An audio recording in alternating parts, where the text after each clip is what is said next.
thinking it's Smith?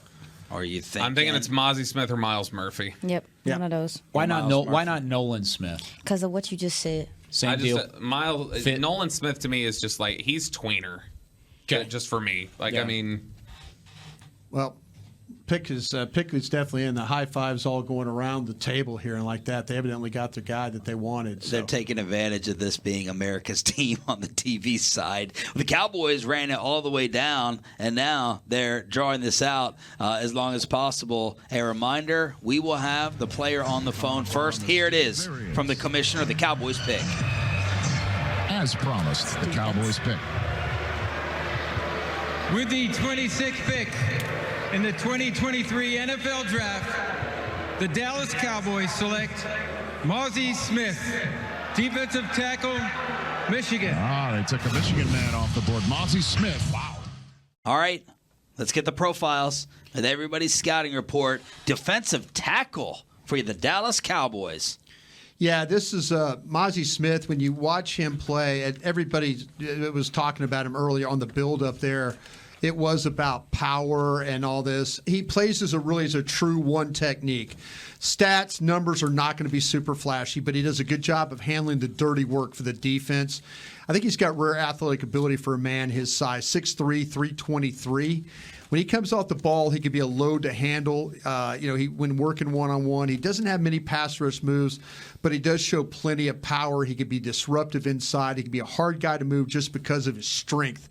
The ability to push the pocket from the middle. He plays with a great deal of lower body power and strength. He's able to shed his man, find the ball. I could have seen a little bit better finish at times with him when he got there when an opportunity, but he does have a little bit of a burst. He could get down the line. He could get outside the tackle box.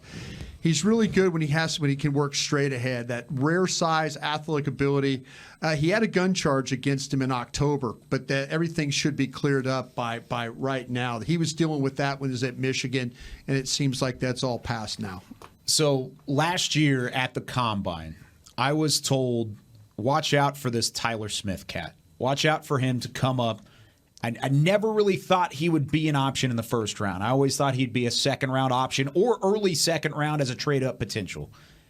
Then you get to the draft day, and he was a selection. This year at the Combine, and I'll go back and I'll clip the thing, but Aisha and I were at the Radio Row on the Combine, and who did I say to look out for? Mazi Smith. Didn't think he would be there at 26. I thought he'd be an early third-round player. I had him in the 30s in my board.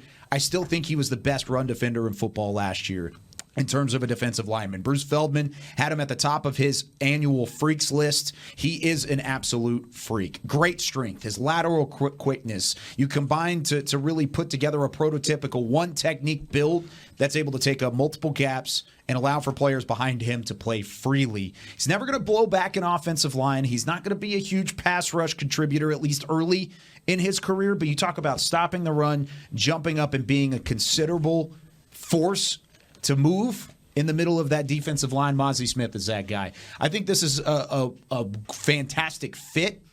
I think this is a guy that they had their eyes on for quite some time. I didn't think it would be in the first round. I thought it would probably be an early second-round grade, and he wouldn't be there, probably going in the 30s. But this is a pick that they felt like they couldn't wait on, and they went up and they got their guy. I respect that selection. It's a new day.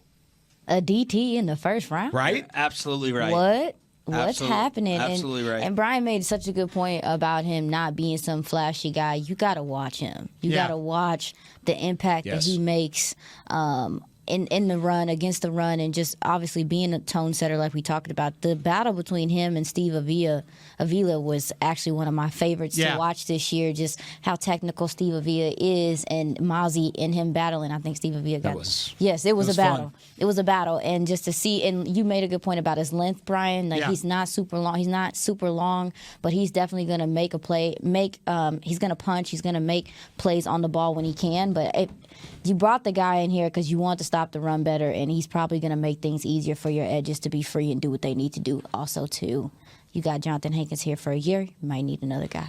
I love it. I know fans have been clamoring, and I'm not just saying this because we're on the broadcast. I felt like this team, run defense-wise, could still be run on in crucial points and times in the game, and fans have been wanting a run-stuffing defensive tackle. People went crazy when they traded for Hankins last year.